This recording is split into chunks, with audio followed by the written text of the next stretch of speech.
my name is Katie Reynolds, and I'll be your host for our webinar today. I'm in the marketing department at LaSalle Network. LaSalle Network is a leading staffing and recruiting firm serving the greater Chicago area. We specialize in accounting and finance, administrative and office services, call center and customer service, HR, marketing, technology services, and executive search. Today, we're thrilled to have our founder and CEO, Tom Gimbel, discussing how job seekers can not only excel in interviews, but stand apart from their competition. Tom Gimbel is a successful entrepreneur who started LaSalle Network 16 years ago, and who since then has become a nationally recognized jobs expert on organizational development, employment, and successful hiring strategies. After years of interviewing thousands of prospective candidates, Tom has developed an acute ability to sense talent and character. He has also worked with thousands of companies in the Chicago area, giving him an insider's perspective on what companies big and small are looking for when they're interviewing you. Throughout the course of this webinar, Tom will share insights into what companies really want and how you can blow them away. In order to get the most out of this webinar, we encourage you to participate. You can ask questions throughout the webinar. We'll be collecting all your questions and answering them at the end. You can ask questions through the GoToWebinar box on the right hand of your screen, or you can tweet at us at LaSalle Network or at Tom Gimbel. If you do decide to tweet at us, we encourage you to use our hashtag #InterviewStraightTalk. Now I'm going to turn the presentation over to Tom. Thanks, Katie. Glad to be with everybody today. As Katie alluded to, I'm Tom Gimbel, and I wanted to begin by talking about why interviews matter. So this is, we're in the same boat. You guys want to learn why interviews matter, and this is my first webinar, so hopefully we can both learn a few things today. What I want to talk today about what's at stake when you go on an interview.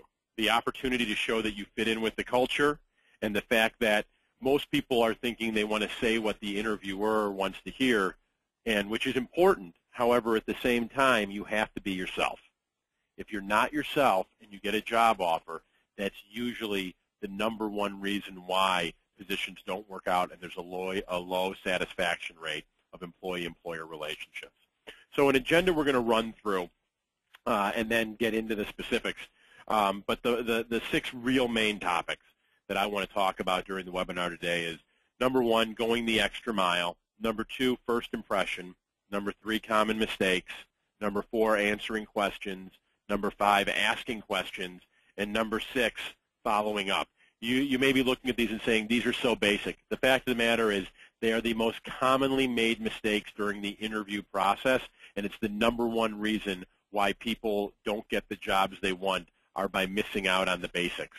And which has always been ironic to me, that if they're basics, everyone would do it, but unfortunately, they don't. So starting with going the extra mile. The #1 thing is you can't be overly vague. You can't say to an interviewer, I'll go the extra mile. You have to say what those steps actually entail. And doing that for you on the interview process is it begins with research. You've got to find out about your company that you're going to be interviewing with. And there's so many free access points that you can do from home. You know, you go back 10, 15, 20, 30 years ago, people had to go to the library to do research. You can do it at home. You can do it on your phone. You can do it on a laptop. But you want to read their company's own propaganda. And what I mean by that is their website, their print material, if you can get access to that, and doing searching for any press releases that they may have as well. And once you go through those things and you really know it, the key is not to be able, and it's okay to bring notes into an interview, so to take your notes, but to have read through their website to really understand how the company markets themselves and where they fit in. Once you know how the company positions itself, then you can go into what others say. So finding that out, the 2 biggest sites right now to find out what other people are saying is Yelp and Glassdoor. And the ironic thing is that Yelp reviews everything from pizza restaurants to corporate employers, where Glassdoor really tends to focus on employee, client, vendor feedback on organizations. It has a more quote-unquote professional perspective than Yelp does. And I'm one to throw myself out there and tell you that my own company has a much better review on Glassdoor than it does on Yelp. So you have to really take things with a grain of salt when you're looking at it, but it can give you perspective. And remember, when most people go online, it's to complain. So you've got to really do some research beyond that.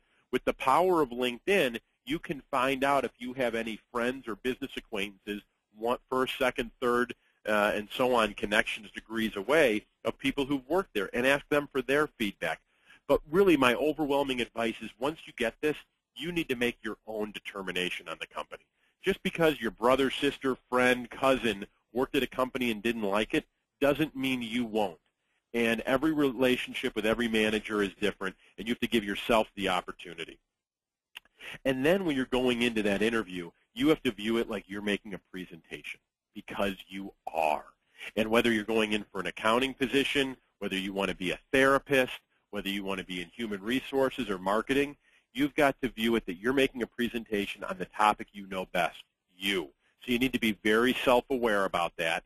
And while you may not bring in a formal packet or presentation, though I do think you should, no matter what you've done, you can put together a 2 or 3 or 4 slide PowerPoint that presents what you've accomplished in other roles to show that, and be able to make a solid, crisp presentation about why you're the right person for the job. And as long as you're being honest with who you are and what you've done, it's going to go in a really, really good way. So moving on to the next slide with the first impression. So cliche, books have been written about this and presentations have been done aside from this one. We could talk about this for a half a day. But the first 7 seconds somebody meets you is the first impression. You've got to make it count. And so while it really starts on the telephone or via email when a company or potential employer reaches out to you, it starts when you get into the building. Now, we're located in Chicago, and there's a lot of high-rises here and in the suburbs. So we always say that it starts in the elevator. You could be riding up in the elevator with somebody who works at the company, with the hiring manager, with the human resources person, with the head of human resources, with the CEO of the company. So be polished. Have your stuff together. Don't be fuddling around and dropping things. This is your time where you're getting in the game. You want to make sure that you're organized, you know exactly where you're going, and it starts by getting to the office early. You don't want to be there 5 minutes or 15 minutes before. You have all the time in the world before an interview. You want to be there a half hour early, get your stuff together, review your notes, have the name of the person on the tip of your tongue for who you're meeting with, and be ready. And you always want to always have copies of your resume with you. Even though so many things are done electronically, you still want to have those. When you get out and you go walk into the building, be nice to the receptionist. We encourage so many of our clients to use their receptionist as a screening tool. If somebody's not friendly and nice to the receptionist, that's probably a good indicator of who they might be. It gets noticed. And then your appearance. Again, very basic thing that people screw up all the time. You are not there to make a fashion statement. You are there to dress in an appropriate fashion to not offend. And that's really, again, you want to be again, you can't say that I said, oh, be yourself and at the same time dress not to offend. But you've got to wear professional clothes. You can't wear too much jewelry. You can't over-perfume. Quite frankly, I wouldn't wear any perfume or any cologne to an interview. And I would take pride in my clothes. I would lay out my clothes the night before. I would make sure that they're cleaned and ironed or laundered. And these are such basic things that I've had people going in for jobs who make $350,000 a year screw it up, and people making $35,000 a year screw it up. So it's really, really important to make sure that everything, from the littlest thing, I've seen people go into interviews and they're wearing athletic socks versus dress socks. So please, you may be laughing on the other end of the phone, but the fact is true that one of the biggest mistakes that shoot people in the foot during interviews is their appearance. In addition, if you're a cigarette smoker, you can't smoke cigarettes before you go into the meeting. I mean, if you really want to be yourself and they don't want you if you're a cigarette smoker, then go ahead and smell like a chimney. But the fact of the matter is, it's a huge offensive thing, and there's a reason that the majority of states in the country have made smoking indoors at public facilities against the law. And you've got to respect that people don't want that stench within the office. It's a very, very crucial thing. And then just traditional oral hygiene and bad breath is that, quite frankly, most people have it. They might not have it all the time, but they do get it from time to time. Make sure you use mouthwash, chew gum, spit out the gum. It's a basic thing, but I've seen people not get moved through the process for very basic things. When you come in, be polite. A handshake is still important. And you don't need to crush the person's hand that you're meeting, but you do need to make sure that you're not coming across as the proverbial wet fish handshake, and make sure that it's firm and that it shows that you are a serious person taking this interview seriously. Look people in the eye. And most importantly, when you're in the actual interview and somebody interrupts you, somebody who works at the company interrupts to ask a question, stand up out of your chair. It is polite for anybody, from a kid to a senior citizen, that when somebody enters a room, stand up, greet them, introduce yourself, shake their hand. It very well may be the hiring manager, the CEO, the VP of HR that just walked in, and you want them afterwards to say, wow, who is that? And when they do that, you've made a strong impression. Be confident, know who you are. Admit your weaknesses. You have got to be honest with yourself. Little self-deprecation goes a long way, but in addition to being able to laugh at yourself, you can't think that you're the best at everything unless you have data to back it up. If you were the #1 salesperson for IBM for 5 years in a row, guess what? You're a stud, and you probably don't even have to interview. They want you more than you want them. But unless that's the data that backs it up, you have to realize that you need to know everything you accomplished, and don't BS with people. They can even if you can get through the BS and you can get the job, eventually they're going to find out once you're there, and it's not going to last long. If the interviewer offers you something to drink, take it. Take the water. People pass up on this all the time. They're talking for 35, 40 minutes. God forbid it's actually a good interview and they keep you for an hour and a half talking to the same person, and you get cottonmouth halfway through, 3/4 through. Now you're wishing you had that water. You don't have to drink it. Just take it. It's an interview tip that goes a long way. And then lastly on this side is, if you've got a nickname, my resume back in the day would say Thomas Gimbel. I would always say, they'd go Thomas. I'd go, actually, my name's Tom. If you have a nickname, you're going to feel more comfortable if somebody's calling you by your nickname than your formal name. So don't be embarrassed or apologetic about letting them know what you truly go by from what your friends or your clients call you. And even in addition to, if they do a reference on you and they call your previous company and they say, can you tell me about Thomas? The people they're calling, I mean, not that they don't know Tom and Thomas, but they're going to go, why is he going under that? It creates confusion and an aura of who's this person trying to be. So if we move on to the next slide of common mistakes. Once you're in the interview, make sure you're paying attention to how you're presenting yourself. And as you can see on this slide, the most common mistakes are you appear disinterested. You're looking around the room. If the door's open to the person's office or the conference room, your eyes are darting as people walk by. God forbid you actually have your phone out and you're looking at that, or you're looking at their computer screen. Being disinterested is the #1 mistake that causes people to not continue in the interview process and or lose the job potential. Being arrogant. There's a fine line between confidence and arrogance, and you've got to go through multiple interviews and ask your friends and former bosses for real, honest, candid feedback. But you do not want to come across as arrogant. You want to be confident in what you've accomplished and relay that, but there is a difference. Uninformed. This goes back to what we talked about in preparation and research. If they ask you a question about the company, you need to know. If it's public record, you should really, truly know. I'm not telling you that you need to know the minutia out of their 10K or 10Q annual reports or quarterly reports, but as far as what the company does, what's on the website, if they're in different countries. You might not need to know all 37 countries General Electric's in, but you definitely need to know that they're international in 5 continents. And so being uninformed is huge. And then asking bad questions. If you have a question for the HR department, i.e., what are the benefits, paid time off, things along that, that's great. But when you're in there talking to the hiring manager and you're asking them about benefits and paid time off, you're missing the boat. You've got to ask them good questions about who the people are that do things well, and we'll get to that in a minute. But you want to make sure that you're asking really, really solid questions. Don't fidget. You've got to be really conscious. If you have a habit of rubbing your hair, or if you have your hand on your shoulder when you're doing things, or if you play with your ear or touching a pen or tapping your fingers, guys, those are nervous tendencies that you need to work through to get over. Speaking clearly. You have to realize if you're a mumbler, you have to realize if you put your hand over your mouth when you speak, you need to realize if you get cottonmouth, all of these things to make sure that you speak as eloquently as possible. Sitting up straight and being comfortable. There's a difference between standing like you've still got the coat hanger in your jacket and while you're sitting down and not slouching. You want to come across as, I'm taking this seriously, but I'm comfortable. Very few people, unless you're interviewing to be a judge or a trial litigator, want somebody who's ready to jump out of their chair. But they want people who are comfortable and enthusiastic. Leave your phone in your bag. I've heard people say, oh, I'll turn the ringer off. Listen to me. Turn the thing off. Leave it in your car. Whatever it is, make sure it doesn't go on. It's not the end of the world. We've all made mistakes with our phones, and I think it's one of the things that a lot of interviewers are becoming too apologetic about accepting as a mistake that happens. But don't even go there.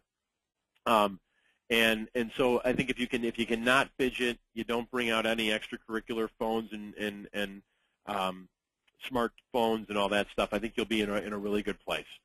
So make sure that you make eye contact. When people get nervous and they don't know what they're talking about and they're intimidated, they break eye contact. When you're talking to somebody, look them in the eye.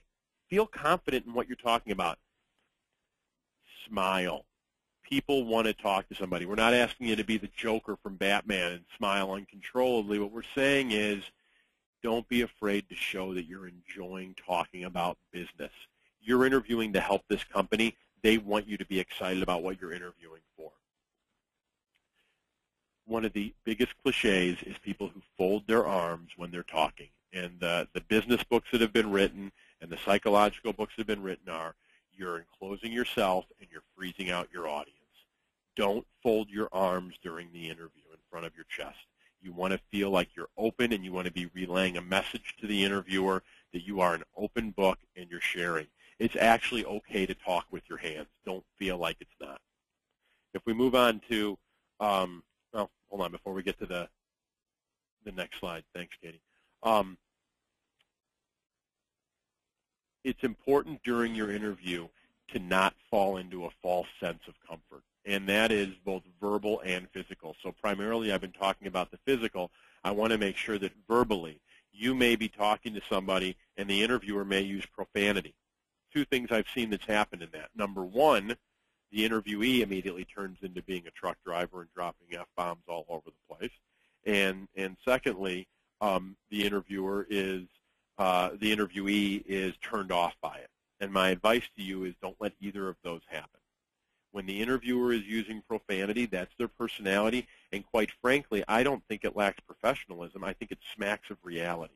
And that the interviewer is speaking to you the same way they'd speak to you if you were at work, and you should actually welcome that they're honest about how they communicate. Now, the flip side is you might say, well, I swear when I'm at work, why can't I do it in the interview? Because that's not the way you want. There's certain things of the line of being who you are and also being respectful and polite. And the good news is if you like to swear and the interviewer swears, you'll be able to do that when you're there. But don't jump the gun on that, and make sure that you don't fall into a false sense of comfort on that regard. So then we're coming to the next slide, which is a poll question. So we're going to find out how many times have you lied in an interview? Never, once or twice, or regularly. And a lie can be, are you open to relocation, what you truly accomplished, were you the only person that ever accomplished this, were you the only person on the team, have you been let go from your job, were you fired, did you quit? I mean, there could be anything. So please be candid on this. No one knows who you are and what you're saying. And we'll be able to get some data on that. Tom, while people are still voting, do you have any memorable times that you've had candidates lie to you in an interview that you were aware of? Well, a lot of times when I've had people lie to me during interviews, sometimes you can figure it out based on the numbers in the company. And I've interviewed people that have said things that they've worked for Fortune 500 companies and there was no room for upward mobility, which I always find interesting because for the good people, there's almost always a chance of upward mobility. A lot of people tell me that they were they quit their job and you find out through a reference and through HR that they were let go. So you do see things a lot that people think won't. You do see things a lot that people won't admit. However, at the same time, you got to take it with a grain of salt. So the results from the poll questions are 44% of you have said you've never lied during a job interview, so kudos to you folks. And 56% have said you've lied once or twice. So we'll have to make the I don't know if that means once or twice in one interview or once or twice ever in interview. So we'll have to get with that and make sure that we clarify that the next time. So, but you want to be honest. You want to talk about why are you looking to leave? What's your biggest weakness? Where do you see yourself in 5 or 10 years? It's okay to say, there's a taboo out there in corporate America when you're interviewing for a job, don't talk badly about your past employer. Most of us that are in a hiring capacity realize that if you were in a really good situation, you wouldn't be sitting across from us interviewing for a job. And there's different ways to go about talking and stating that you're not happy. And to say, listen, I don't want to talk horribly about my employer. There's obviously been some things that have made me feel unhappy about the situation in a broad scope, and I'm looking for other opportunities. What's your biggest weakness? Do not fall into the employee trap, the interview trap of using a strength as a weakness. My biggest strength is that I'm a perfectionist and I always do everything perfectly, and sometimes it'll take me too long. Or my biggest weakness is I'll work too hard on something and stay until midnight and offend coworkers, right? It screams of brown nosing, and you want to be very, very careful not to do that. You have a real weakness. Rate yourself on the ability to do tasks, time commitment, working well with others, business writing, use of a spreadsheet, analytic skills, what have you. Rank those and say, you know what? It's funny you asked me what my biggest weakness was. I made a list of what I feel my skills are, and the bottom 3 were A, B, and C. And I feel that these are areas that I could really improve on. I don't think I'm terrible at them, but they're my weaknesses. Remember, a weakness doesn't mean you stink. A weakness means it's not a strength. There's a big difference there. And then where do you see yourself in 5 years and 10 years? You've never worked at this company a day in your life, and you don't know what the management style is, and in the world we live in today, you don't know what the economy is. So to be too concrete about where you see yourself in a decade seems to me to be a little bit far-reaching. But to say that you are extremely money-motivated, responsibility-driven, and you want to take on more challenges and push yourself, and you're willing to relocate or do those are very good, clear, crisp things. Don't be defensive. Don't be defensive. You are going into an interview. An interviewer's job is to challenge you and to try to call you out and find out what's real and not real. And for any of us that are in sales or marketing or finance, and we have to do presentations to boards of directors or banks or private equity firms or whatever, we are making a presentation, and their job is to challenge us to see if we're the right company or individual to service their needs. And when you go into an interview, that's what the company is doing. They are interviewing you to see if you are the right person, so they are going to call you out on things. And if you actually know your stuff about you and what you've done, and you're honest, you're going to be able to answer those. And nothing is better to help you get a job than knowing your stuff and being able to answer it concisely and effectively.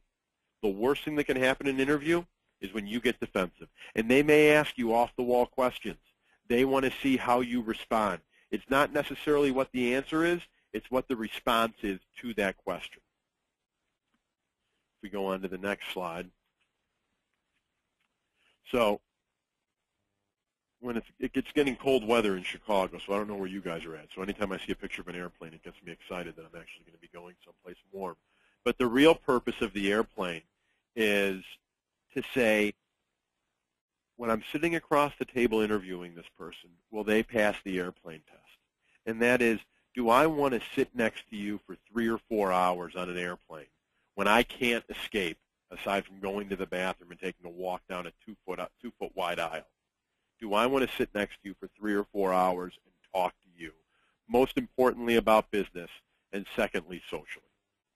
And you have to realize that that's what people want to know. Are you someone that they can spend time with? And at the end of the day, whether you're a 9-to-5 person or you're somebody who wants to work 60 hours a week to advance as quickly as possible, you've got to look at it in that perspective. Asking questions. So you got to be careful. So the first list question that I have here is, do you have any hesitations about my background? I list it first because it's a great question. I also list it first so I can make sure you guys realize, don't ask this first. This is a question you want to ask at the end of the interview. Do you have any hesitations based on about my background? If so, I'd love to answer those and make you feel more comfortable in that. If you ask in the beginning, they don't even know you yet. Why did the last person succeed or fail in this role? What characteristics do they have? So it just depends whether the position's a one-off position, an executive assistant to a CEO or a VP. There's probably only one of those. If you're an accountant or a social worker, there may be 50 of you in your role. So, but why does somebody, what's the definition of success or failure in this role, and what were their characteristics? What makes you different than your competitors, right? You got to be careful on this, because you've got to probably preface it with some information about the company. I see that you're a leader in A, B, and C. I understand that your competitors are D, E, and F. I guess my biggest question is, what's your differentiator based on your service model from those competitors? If you've done research on them and you don't know who their competitors are, that's a big Family Feud red X. I mean, you're going to be, you're getting really close to getting kicked out of this thing. You need to know who the company's competitors are. Can you share an employee's progression or their success story? Very valid question to find out how somebody grows within the organization. And then one that you have to be careful with, but I like it a lot. Tell me about the worst performer on your team. Everybody always wants to talk about the best person. The fact of the matter is, the best people in anything, surgeons, athletes, salespeople, accountants, a lot of it is an intangible aspect. There's just something that can't be duplicated. And so always comparing yourself to the best is sometimes a recipe for failure. But if you can find out what the performance is of the worst person on the team, and then why do they keep that person around, it might give you some insight into the psychological aspect of the hiring manager. What you don't want to ask a hiring manager in an interview, how much paid time off do you get? That's a human resources question. That is a benefits question that comes at the offer. You don't want to turn down a job you've never been offered for. Okay? What does the job pay? Again, if somebody's asking you how much you made, turnabout is fair play, and for you to ask how much the position pay makes sense. But until that, you've been either recruited through a recruiting firm or through the corporate recruiting department. You saw an ad that listed a salary that you should be in the ballpark to begin with. And if something smells fishy and you feel like you need to ask, then you need to ask yourself, why are you there? Is there health insurance? Again, human resources question. Why are so many people quitting? Now, if there's turnover in a department and the manager states that, or you've done research through Glassdoor or Yelp and you've seen that a lot of people have turned over, or you saw on LinkedIn that there's a lot of people who weren't there, to ask and say, I did some research on Glassdoor or Yelp or LinkedIn, and it looked like there's been some turnover. I'd love to find out why. That makes sense.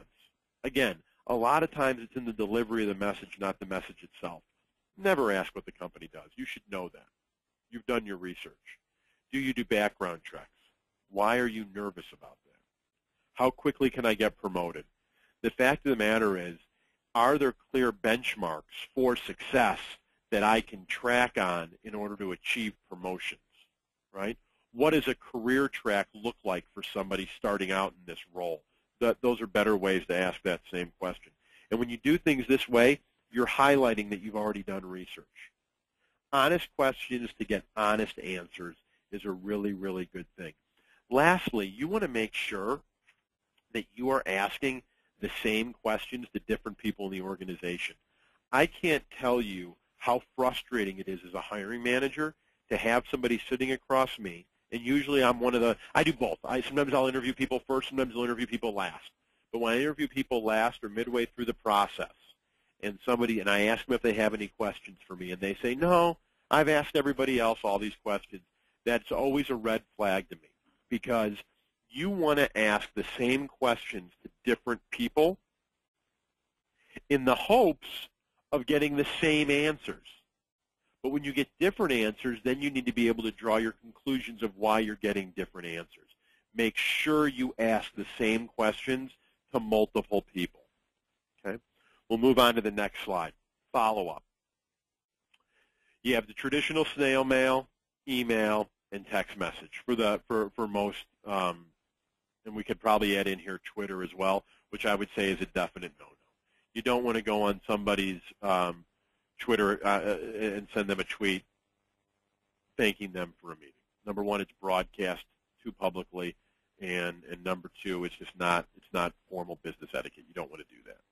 Text message, if their cell phone is on their business card, don't do it. You may say, well, why is it on there? Not for you to text them a thank you from a job interview. Do not go on LinkedIn and send them a LinkedIn invitation right away. Now, there's exceptions to every rule. If you have mutual friends with this person and you are socially in the same circle, so to speak, and you send them a LinkedIn and a different variety, that's different. The majority of times, that's not the case. Then you have my favorite, which is traditional U.S. Post Office snail mail. I love it. I think it's the most honest, genuine. You took the time to write it. However, in my old age, my 42 years, I've realized that things have changed a little bit, and that due to hoteling and due to people traveling a lot, that a lot of times they won't be in their office to get the snail mail. And people are under the expectation of email. So you want to send an email.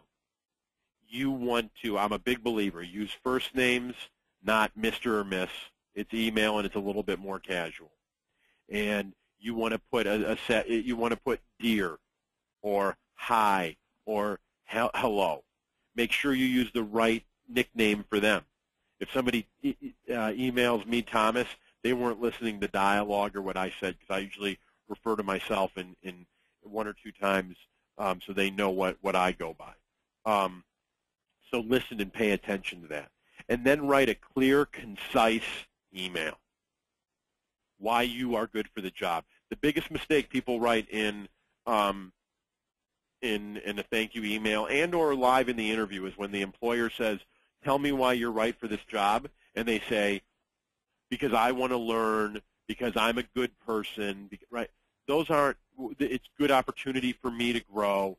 That's why you want the job. The question is, what can you provide for the employer?